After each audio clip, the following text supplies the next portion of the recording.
Hello, hello, hello. Welcome back to another episode of Speak English with Luna, the place where we don't just learn words, we learn how to live in English.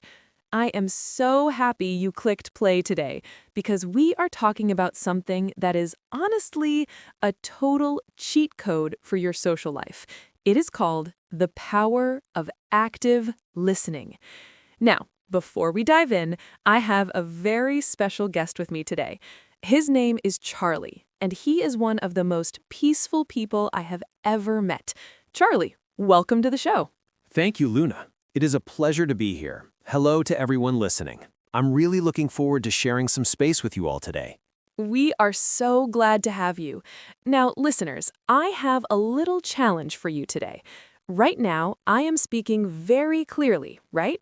This is what we call easy English. But as we get deeper into our conversation, Charlie and I are going to push you a little bit.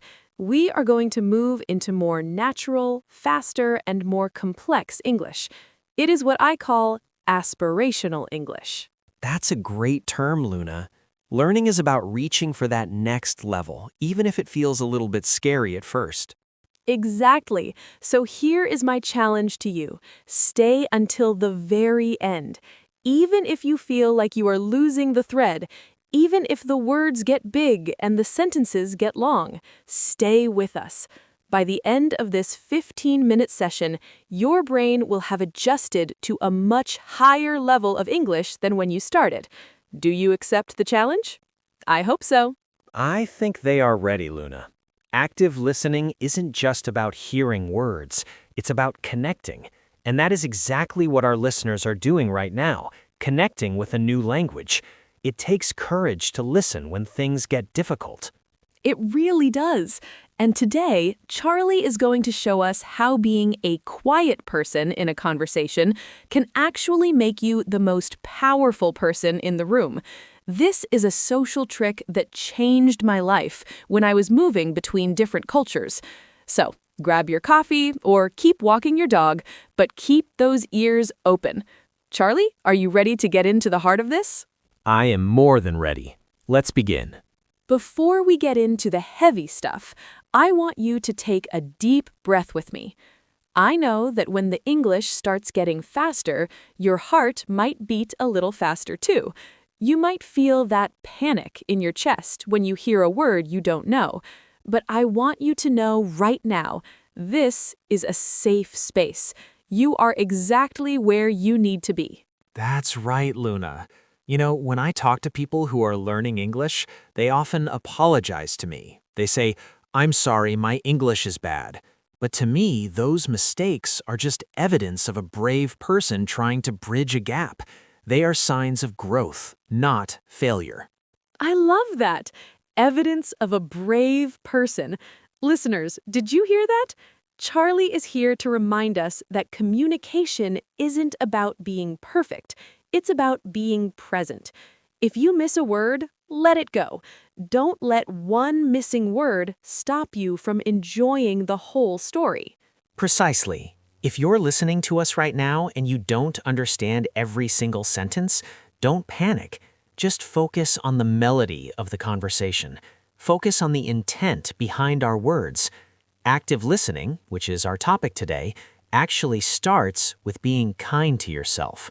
I used to get so nervous when I couldn't understand native speakers. I felt like I was failing a test. But then I realized that even native speakers don't understand each other 100% of the time.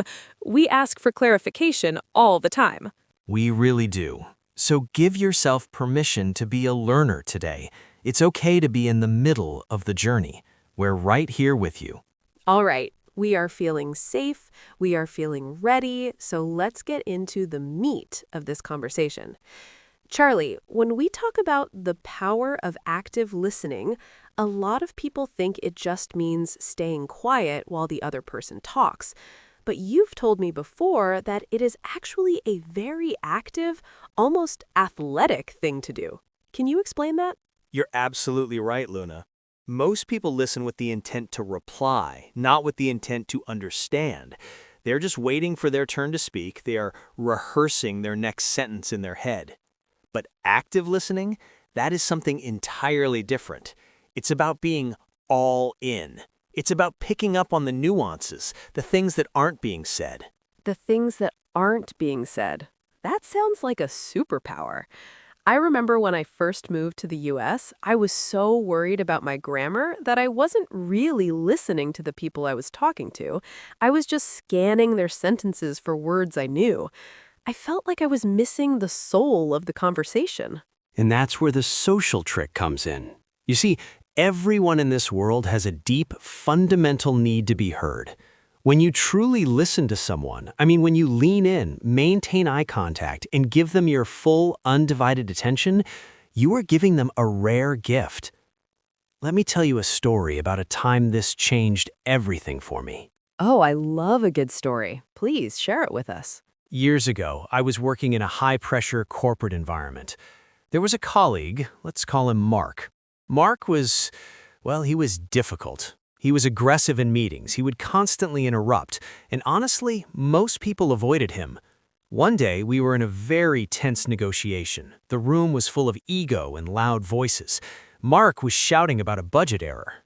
Oh, that sounds so stressful. I hate those kinds of confrontations. What did you do? Instead of shouting back, which is what everyone else was doing, I did the opposite. I got very quiet. I looked him in the eye, and I just listened. I didn't interrupt. I didn't get defensive.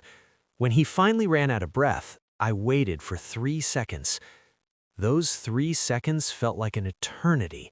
And then I said, "Mark, it sounds like you're really frustrated because you feel like the hard work your team did isn't being respected. Is that right?" Wow. What happened? The energy in the room shifted instantly.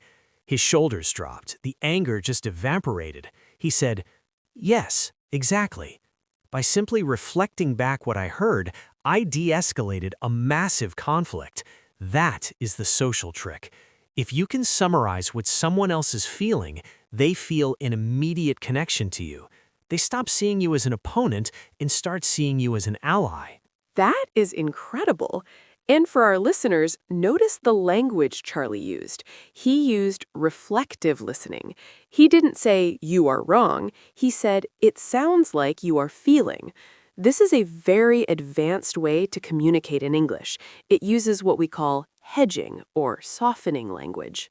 Exactly. Now let's step it up a notch for our advanced listeners.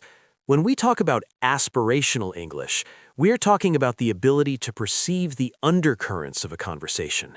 Sometimes a person might be talking about a project, but the undercurrent is actually fear of failure. If you can tune your ear to that frequency, your English stops being a barrier and starts being a bridge. Tuning your ear to the frequency. I love that imagery. But Charlie, how can someone practicing English do this when they are still struggling with vocabulary? Isn't it hard to look for undercurrents when you're still trying to remember the past tense of catch? That's the irony, Luna. In some ways, being a non-native speaker can be an advantage. Because you can't rely solely on the words, you have to look at body language. You have to listen to the tone of voice. You're already doing the hard work of observation. The trick is to realize that listening is 80% of communication. If you're a great listener, people will think you're a great English speaker, even if you only say 10 words the whole night. I've actually experienced that. I once went to a dinner party where I was so tired I couldn't speak much English. I just used listening noises like, "Oh, wow, I see," and "Tell me more." At the end of the night, someone told me, "Luna, you are so insightful. I loved talking to you." And I barely said anything. Precisely. You practiced what I call the art of the open-ended question. By asking, "Tell me more," or "How did that make you feel?" you were putting the spotlight on the other person. People love talking about themselves. If you facilitate that, you are perceived as charismatic, empathetic, and fluent. This is such a powerful shift in mindset. Instead of worrying about output, how many words I can say, I should focus on input, how well I can receive what the other person is giving. It takes the pressure off. It really does, but it requires a certain level of presence. You have to silence the internal monologue that is constantly critiquing your own grammar. You have to be brave enough to be silent. In American culture, we are often afraid of silence. We try to fill it, but a person who is comfortable with silence is a person who holds a lot of social power. That's a deep insight. Silence as power. I want our listeners to think about that. When you're in a conversation and you don't know what to say, don't panic. Just stay present. Use that silence to really see the person in front of you. And as your English evolves into those C1 and C2 levels, you'll find that the most sophisticated speakers are often the ones who speak the least, but whose words carry the most weight. They wait for the right moment. They synthesize everything they've heard. They are the conductors of the conversation. The conductors. I love that. We are moving from being students to being conductors. All right, listeners, take a second to process everything Charlie just said. We've gone from simple listening to these psychological undercurrents of human connection. You're doing great. Stay with us, because next we are going to break down the specific power words that will help you master this social trick. It is time for our word tour. This is my favorite part because we take the big ideas we just discussed and turn them into specific tools you can carry in your pocket. Charlie, we use some really aspirational vocabulary today. Let's break them down for our listeners. I'd be happy to. Let's start with a phrase you used, Luna: cheat code. In video games, a cheat code gives you an unfair advantage or a shortcut. In a social context, we use it to describe a strategy that makes a difficult task suddenly feel very easy. Active listening is the ultimate social cheat code. Exactly. And then you mentioned undercurrent. That is such a poetic word. It is. An undercurrent is a feeling or influence that exists beneath the surface of a situation. Just like in the ocean, the surface might look calm, but the undercurrent is where the real power is. In conversation, it's the emotion behind the literal words. I love that. We also talked about to de-escalate. This is a great verb for the workplace. To de-escalate means to reduce the intensity or the anger in a conflict. When Charlie listened to Mark, he de-escalated the tension in the room. Precisely. And for our listeners to do that, they need open-ended questions. These are questions that cannot be answered with a simple yes or no. They usually start with how or why, and they bridge the gap between two people. Bridge the gap. That's our last one. It means to connect two things that are different or separated, like your current English level and the level you want to reach. Now, listeners, it is time for our community challenge.